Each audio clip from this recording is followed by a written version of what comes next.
नमस्कार, देवभूमि समाचार में आपका स्वागत है। आपके साथ मैं रीना झा बालियान। खबरों का रुख करेंगे, लेकिन उससे पहले एक नजर डालते हैं इस वक्त की हेडलाइंस पर। त्रिवेंद्र सरकार में सामने आया करोड़ों का घोटाला, किसानों को बांटी गई घटिया खाद, आरटीआई के जरिए खुली पोल, कृषि विभाग में खेल।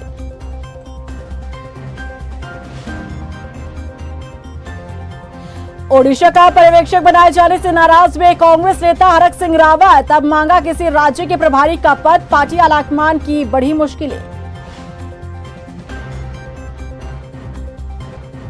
रुड़की के सरकारी स्कूल से सामने आया शर्मसार करने वाला मामला, स्कूल के टीचर पर छात्रा के साथ छेड़छाड़ का आरोप, परिजनों के हंगामे के बाद दर्ज हुई एफआईआर। पौड़ी के कटु गांव से दो बहनों का सामने आया वायरल वीडियो, पथरीले रास्ते पर 3 किलोमीटर पैदल चलकर दादी को पहुंचाया अस्पताल, बीमार दादी के गिरने पर सरकार से गुहार। और चलिए बुलेटिन की शुरुआत कर लेते हैं। उत्तराखंड की त्रिवेंद्र रावत सरकार के समय कृषि विभाग में करोड़ों का खेल किस तरह से खेला गया, इसका पूरा मामला उजागर हुआ है। आरटीआई के माध्यम से करोड़ों के घोटाले का बड़ा खुलासा हुआ है। देखिए रिपोर्ट। त्रिवेंद्र सरकार के समय खेला गया करोड़ों का खेल, कृषि विभाग में करोड़ों का घोटाला, आरटीआई से हुआ बड़ा खुलासा, कार्रवाई की जगह दबा दी गई फाइलें। उत्तराखंड में त्रिवेंद्र रावत सरकार के वक्त किस तरह से कृषि विभाग में करोड़ों का खेल खेला गया, कैसे करोड़ों का घोटाला किया गया, इसका बड़ा खुलासा हुआ है। आरटीआई के माध्यम से करोड़ों के खेल को उजागर किया गया है।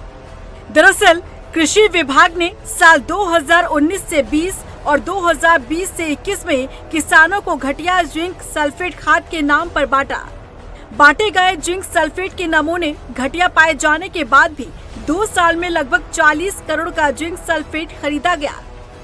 कुल खरीद का 80% से अधिक जिंक सल्फेट हरिद्वार और उधम सिंह नगर जिलों में खरीद की गई।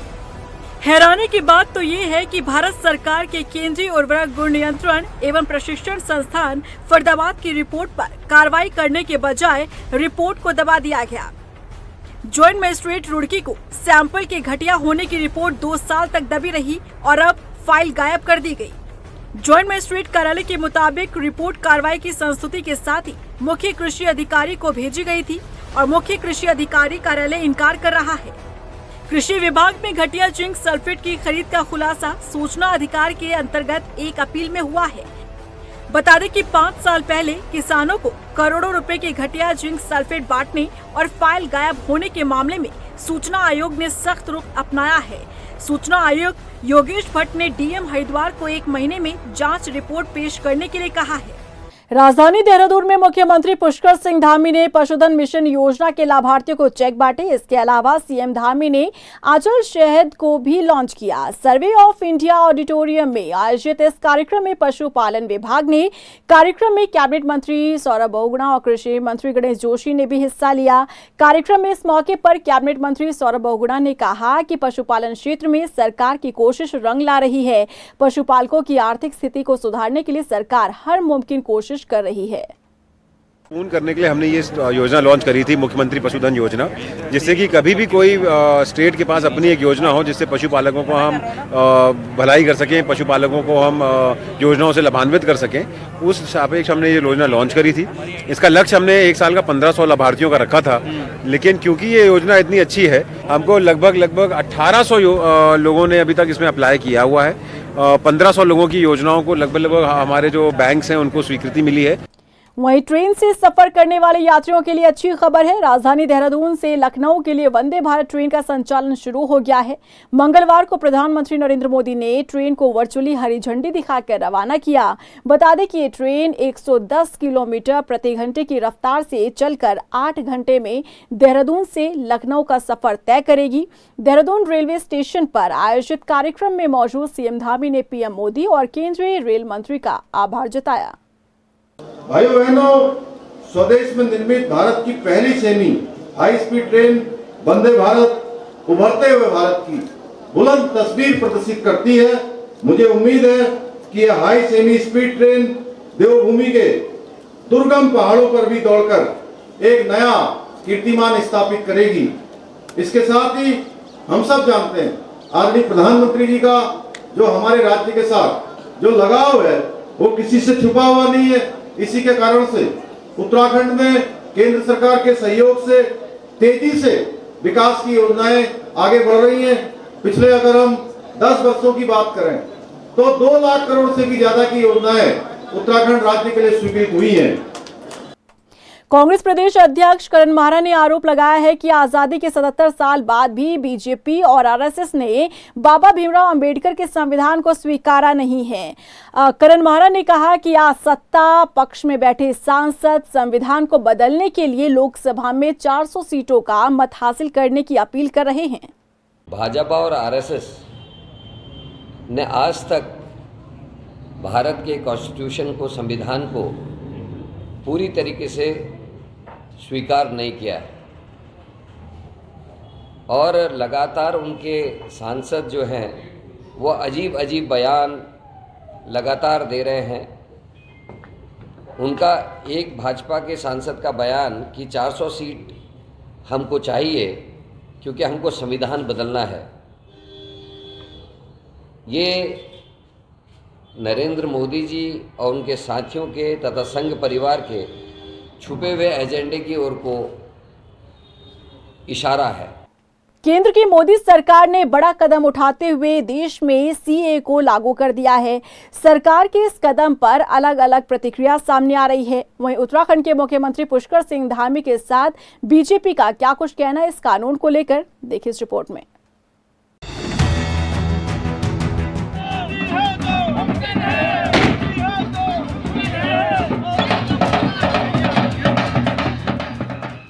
लोकसभा चुनाव से ठीक पहले केंद्र सरकार ने देश भर में नागरिकता संशोधन कानून यानी सीए लागू कर दिया है।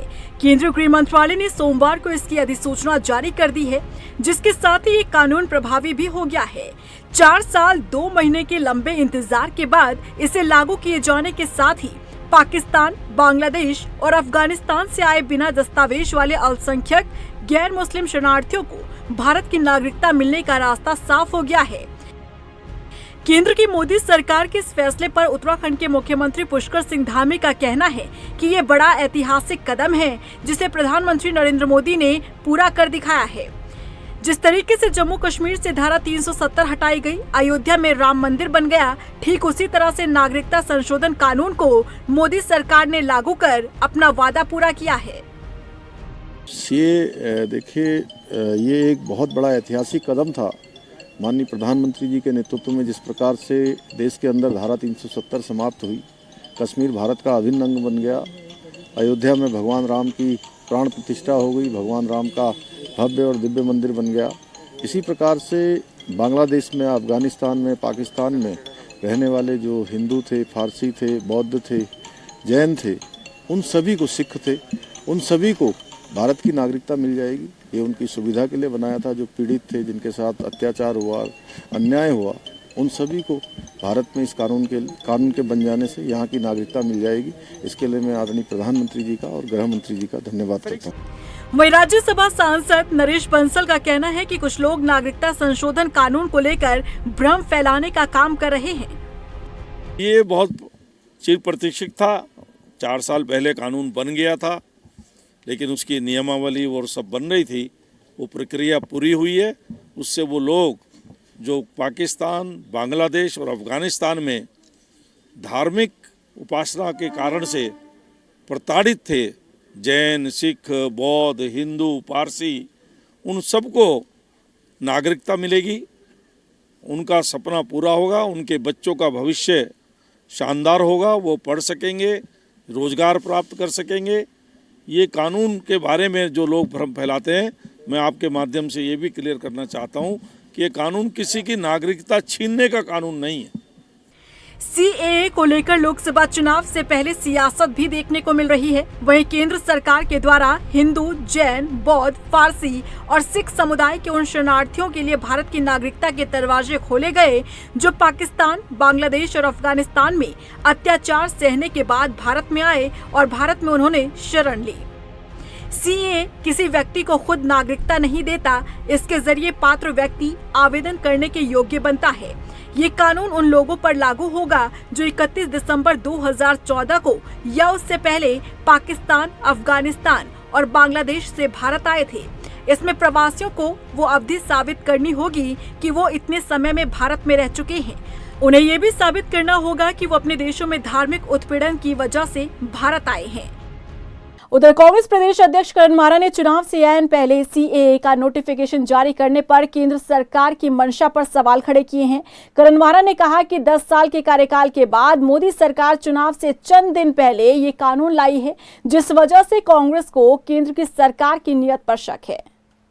सीएए लागू जो किया गया है उसमें पहला ऑब्जेक्शन तो हमको टाइमिंग का है कि 10 साल के शासन में नरेंद्र मोदी और उनकी सरकार ने सीएए को लागू नहीं किया, और जब बिल्कुल अंतिम दौर आ गया है और चुनाव की घोषणा बाकी है, इस समय सीएए को लागू करना मुझे लगता है कि चुनाव में वोटों के ध्रुवीकरण और लोगों को डराने की नीयत से लागू किया गया है।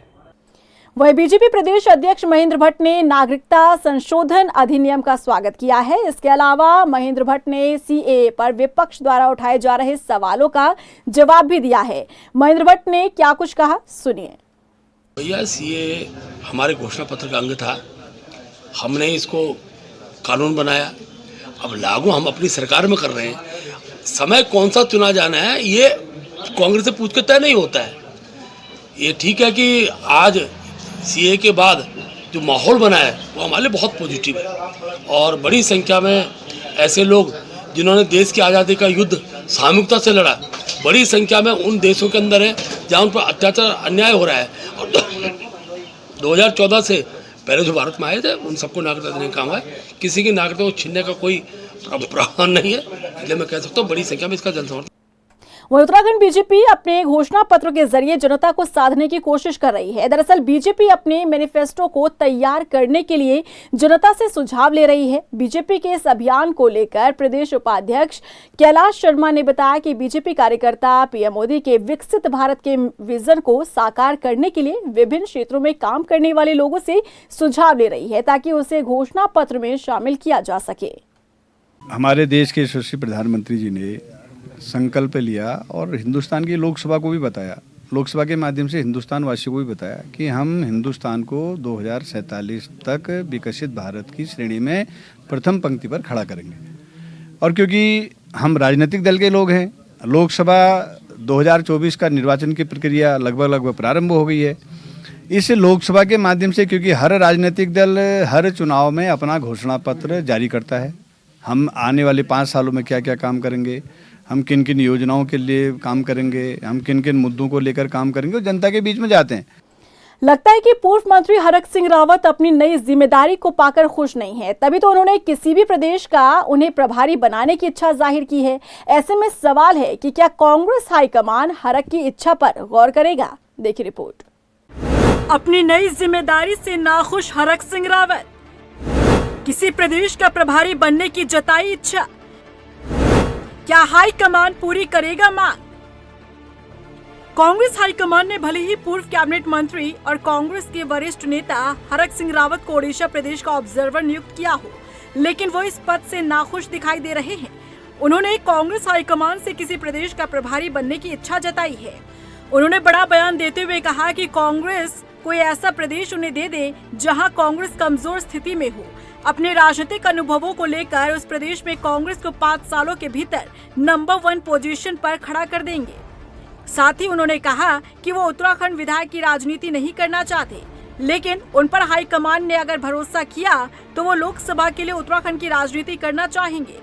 कुछ ही विभाग छूट गए, तो अब इसलिए मैं उत्तराखंड की राजनीति में ऐसा नहीं कि उत्तराखंड की राजनीति नहीं करूंगा, एमएलए की राजनीति नहीं करना चाहता हूँ। बस सिर्फ मैंने ये आग्रह था, और पार्टी हाईकमान अगर मुझे मैंने ये भाजपा के हाईकमान से भी निवेदन किया था, और अब कांग्रेस के हाईकमान से भी यही निवेदन मैंने किया था, और कि भाई मुझे आप कोई जिम्मेदारी अगर पार्टी देती है, मुझे आप सबसे कमजोर प्रदेश दे दो, सबसे कमजोर प्रदेश है वो दे दो आप मुझे। और मैं ये नहीं कह रहा हूं कि मैं 1 साल के अंदर वहां पार्टी को खड़ा कर दूंगा या 2 साल में खड़ा कर दूंगा, लेकिन 5 साल में ऐसी स्थिति खड़ी कर दूंगा कि वहां पार्टी नंबर 1 स्थिति में लाने की कोशिश मैं कर सकता हूं, क्योंकि मुझे अपने काम करने के तरीके पे भरोसा है, मुझे अपने उस पे भरोसा है। वहीं इसको लेकर उत्तराखंड कांग्रेस प्रदेश अध्यक्ष करण माहरा ने कहा कि हरक सिंह रावत कांग्रेस पार्टी के बड़े नेताओं में शामिल हैं और एक अहम भूमिका कांग्रेस पार्टी के लिए निभाते आ रहे हैं। जहां तक किसी प्रदेश का प्रभारी बनाने की बात है तो ये सब हाईकमान की ओर से तय होता है। देखिए, ये पार्टी हाईकमान का निर्णय होता है किसको प्रभारी बनाना है, किसको क्या जिम्मेदारी देनी है। और हरक सिंह जी काफ़ी सीनियर हैं पॉलिटिक्स में और उनको उड़ीसा में अभी एक महत्वपूर्ण जिम्मेदारी पार्टी ने दी है। 3 सदस्यीय कमेटी बनी है जिसके एक मेंबर आदरणीय हरक सिंह रावत जी भी हैं। और पार्टी से उन्होंने कहाँ क्या कहा ये मेरी जानकारी में नहीं है और पार्टी जो उपयुक्त समझेगी वो करेगी, वो निर्णय लेगी। वहीं कांग्रेस प्रदेश उपाध्यक्ष मथुरा दत्त जोशी ने कहा कि हरक सिंह रावत को ओडिशा विधानसभा चुनाव का पर्यवेक्षक बनाया गया है और ओडिशा एक संवेदनशील राज्य है जहां पर कई सालों से कांग्रेस सत्ता से बाहर है। ऐसे राज्य की जिम्मेदारी मिलने पर हम हाईकमान का धन्यवाद करते हैं और ऐसी जगह पर उत्तराखंड के वरिष्ठ नेताओं को जिम्मेदारी दी जा रही है। देखिए, हरक सिंह जी पार्टी के वरिष्ठतम नेता हैं। पार्टी हाईकमान ने उनको उड़ीसा का पर्यवेक्षक बनाया है विधानसभा चुनाव के लिए। 3 आदमी की टीम है, उसमें वो भी सम्मिलित हैं। और उड़ीसा एक संवेदनशील राज्य है और वहाँ पर कई वर्षों से कांग्रेस सत्ता से बाहर भी है। ऐसे महत्वपूर्ण राज्य की जिम्मेदारी मिलने पर हम तो हाईकमान का धन्यवाद भी करेंगे कि उत्तराखंड के हमारे वरिष्ठ नेताओं को हाईकमान के स्तर से जिम्मेदारी मिल रही है। ये अच्छी बात है और हरक सिंह जी को उत्तराखंड कांग्रेस कमेटी की तरफ से बधाई भी है। और देखिए, इसमें बाकी को हरक सिंह जी की कह सकते हैं कि क्या उनकी मानना है, किस तरीके की बात उन्होंने कही है। लोकसभा चुनाव से पहले कांग्रेस हाईकमान ने हरक सिंह रावत को ओडिशा का पर्यवेक्षक बनाकर एक बड़ी जिम्मेदारी देने के साथ ही उन्हें ऑक्सीजन देने का काम किया। लेकिन लगता है कि हरक सिंह रावत अपनी नई जिम्मेदारी से खुश नहीं हैं। ऐसे में देखना होगा कि क्या कांग्रेस हाईकमान हरक सिंह रावत की मांग को पूरा करता है। उधर पौड़ी जिले के विकासखंड जहरे खाल में पड़ने वाला कटु गांव से 2 बहनों का वीडियो वायरल हुआ है। दरअसल दोनों बहनें उबड़ खाबड़ रास्ते से अपनी बीमार दादी को अस्पताल ले जा रही थी और 3 किलोमीटर वो पैदल चली। इस दौरान उनकी बीमार दादी कई बार उस पथरीली जमीन पर गिर गई। दादी की इस दशा को देखने के बाद दोनों बहनों ने वीडियो बनाकर प्रदेश सरकार को गांव के हालात से रूबरू कराने की कोशिश की। वहीं हमारे संवाददाता से बातचीत में बहनों ने बताया कि अधिकारियों से कई बार शिकायत की गई लेकिन गाँव में सड़क अब तक नहीं पहुंची है। सड़क का मामला है रेतपुर का और पहले हम दादी को पकड़ के लाए हैं, पकड़ के और जो वहाँ की रोड है रणकोट की उसका मलबा वहाँ आ रखा हमारी रोड पे। हम देवडाली के हैं और सतपुरी के बीच की रोड है, इसलिए हमें समस्या हो रही है जाने में। अब दादी की हालत इतनी ख़राब हो चुकी है कि हम लेके कहाँ जाए, ना हमारे रहने का ठिकाना है न कहीं। और शिकायत नहीं करी क्या PWD से? हमने कितनी बार शिकायत की, उन्होंने कोई वो की ही नहीं। उधर डोईवाला विधानसभा की 3 पंचायतें सनगांव, नाही, काल और सिंधवाल के ग्रामीणों ने सड़क निर्माण की मांग पूरी न होने पर चुनाव बहिष्कार का ऐलान किया है, जबकि उप जिलाधिकारी ने ग्रामीणों को लोकतंत्र के पर्व के महत्व को समझाने की कोशिश की। बावजूद इसके ग्रामीण अपनी मांग पर अड़िग हैं। मताधिकार आपका अधिकार है, उसका प्रयोग कीजिए, आप उससे अपनी नाराजगी व्यक्त कीजिए। लेकिन हम कहते हैं कि विकास की पहली सीढ़ी सड़क, और जितना मौलिक अधिकार हमारा वोट देने का है उतना ही मौलिक अधिकार हमारा इन सरकारों से सड़क मांग। आज हम लोगों ने इनको बताया है जो उसमें प्रोग्रेस है रोड के डेवलपमेंट में, जो हमारे फॉरेस्ट से जितने भी ऑब्जेक्शन लगे थे वो निराकरण करके भारत सरकार को भेज दिए गए हैं। तो आज हम लोगों ने इनको अपडेट किया है उस इन्फॉर्मेशन के साथ। इसके साथ साथ इनके साथ बातचीत करते हुए ये भी एक चीज़ सामने आई है कि ये लोग और उच्च अधिकारियों से बात करना चाहते हैं। तो हम आज की जो भी यहाँ पे वार्ता हुई है उसकी रिपोर्ट अपने उच्च अधिकारियों को करते हुए उनसे एक समय लेके इन लोगों की एक बार मीटिंग जिले स्तर पर। हल्द्वानी के MBPG कॉलेज में जिला निर्वाचन अधिकारी वंदना सिंह ने सभी विधानसभाओं के सेक्टर मजिस्ट्रेट, जोनल मजिस्ट्रेट के अलावा निर्वाचन के दौरान काम करने वाली टीम FST, SST और VST के साथ बैठक की। बैठक में उन्होंने सभी अधिकारियों को आगामी लोकसभा चुनाव के चलते व्यवस्थाओं को दुरुस्त करने के निर्देश दिए। जिला निर्वाचन अधिकारी ने बताया कि आचार संहिता प्रभावी होते ही सभी टीमों को कैसे काम करना है इस पर मंथन हुआ। इलेक्शन क्योंकि अभी एमसीसी अनाउंस होने वाली है, सारी जो तैयारियां हैं सभी विधानसभाओं की वो लगभग अंतिम चरण में चल रही हैं। जो भी चीज़ें करी जानी होती हैं, ड्यूटीज़ वगैरह लगनी होती हैं, तो 4 विधानसभाओं की मीटिंग हम लोगों ने आज करी थी यहाँ पर। उसके sector magistrate, zonal magistrate, FST, SST, VST वगैरह जो टीमें हैं उनकी एक मीटिंग की है और उनकी ट्रेनिंग क्योंकि एक बार पहले हो चुकी है, तो जो सामान्य दिशा निर्देश थे वो उनको सबको बताए गए हैं। इसके बाद एआरओज़ के साथ भी एक मीटिंग करी गई है और विधानसभा स्तर पर जो तैयारियां होती हैं इलेक्शन से के संबंध में आचार संहिता से पूर्व, वो सभी विधानसभाओं के स्तर पर समय से सुनिश्चित करवाने के निर्देश दिए हैं। आगामी लोकसभा चुनाव में मतदान प्रतिशत को बढ़ाने के लिए अल्मोड़ा पुलिस ने जागरूकता रैली निकाली। इस अभियान को लेकर एसएसपी देवेंद्र पिंचा ने बताया कि पुलिस प्रशासन लोगों से लोकतंत्र के महापर्व में हिस्सा लेने की अपील कर रहा है ताकि जिन क्षेत्रों में पिछले लोकसभा चुनाव में मतदान प्रतिशत कम रहा है उसे बढ़ाया जा सके। देखिए, ये हम सब आम नागरिक का, जो भी हमारे देश के नागरिक सबका ये एक लोकतंत्र में कर्तव्य है कि वो बढ़ चढ़कर ये लोकतंत्र के महापर्व में अपना वोट देकर इसमें पार्टिसिपेट करें। इसी को ध्यान में रखते हुए आज हमने एक बाइक रैली निकाली है ताकि लोगों को अधिक से अधिक जागरूक कर सकें। आगामी आने वाले लोकसभा चुनाव में सभी लोग आगे निकलें, बाहर निकलें और अपने मतदान का प्रयोग करें। वहीं उत्तराखंड पुलिस नागरिकता संशोधन कानून लागू होने के बाद से अलर्ट मोड पर है। आईजी नीलेश आनंद भरने ने सभी जिले के अधिकारियों को अलर्ट रहने के निर्देश दिए हैं। उन्होंने बताया कि सुरक्षा के मद्देनजर कई क्षेत्रों में सेक्टर मजिस्ट्रेट तैनात किए गए हैं, वहीं कई इलाकों में पीएसपी पहरा दे रही है। उन्होंने कहा कि अगर कोई प्रदेश में माहौल खराब करने की कोशिश करता है तो उसे बख्शा नहीं जाएगा। ये जो सीए कानून जो पारित हो गया है, इसमें जो माननीय अपर पुलिस महानिदेशक है श्री अंशुमन सर, इनके द्वारा जो है समस्त जिला प्रभारियों को जो है निर्देश दिए गए कि वो जो है अपनी सतर्क दृष्टि जो है सभी जगह बनाए रखे और उचित जो है पीएसी और जिला पुलिस का बल वहाँ लगा के रखे, खासकर ऐसे स्थानों पर जहाँ पर मिश्रित आबादी है, जहाँ पर पूर्व में इस प्रकार की जो है सांप्रदायिकता से संबंधित मामले आए हैं। साथ ही ऐसे स्थानों पर जो है वार्ता करने हेतु भी निर्देशित किया गया है। तमाम ऐसे संगठन है जिनको कोई अपना बात कहनी हो वो ज्ञापन दे सकते हैं, विरोध प्रदर्शन के स्वरूप में हो। देहरादून में पुलिस ने कोबरा गैंग के विदेशी ड्रग पैडलर को गिरफ्तार किया है। ड्रग पैडलर से 16 ग्राम से अधिक कोकीन और 60,000 से अधिक कैश बरामद हुआ है।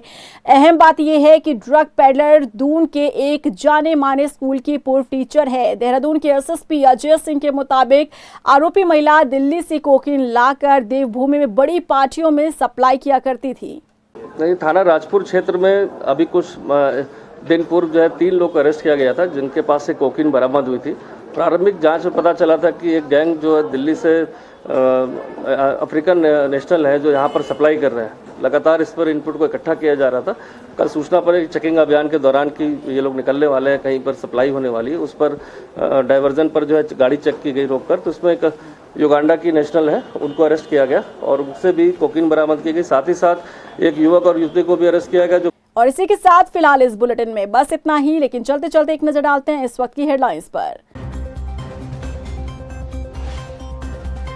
त्रिवेंद्र सरकार में सामने आया करोड़ों का घोटाला, किसानों को बांटी गई घटिया खाद, आरटीआई के जरिए खुली पोल, कृषि विभाग में खेत।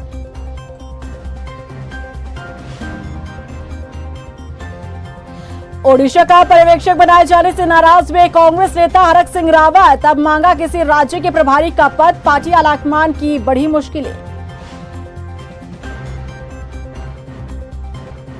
रुड़की के सरकारी स्कूल से सामने आया शर्मसार करने वाला मामला, स्कूल के टीचर पर छात्रा के साथ छेड़छाड़ का आरोप, परिजनों के हंगामे के बाद दर्ज हुई एफआईआर। पौड़ी के कटु गांव से 2 बहनों का सामने आया वायरल वीडियो, पथरीले रास्ते पर 3 किलोमीटर पैदल चलकर दादी को पहुंचाया अस्पताल, बीमार दादी के गिरने पर सरकार से गुहार।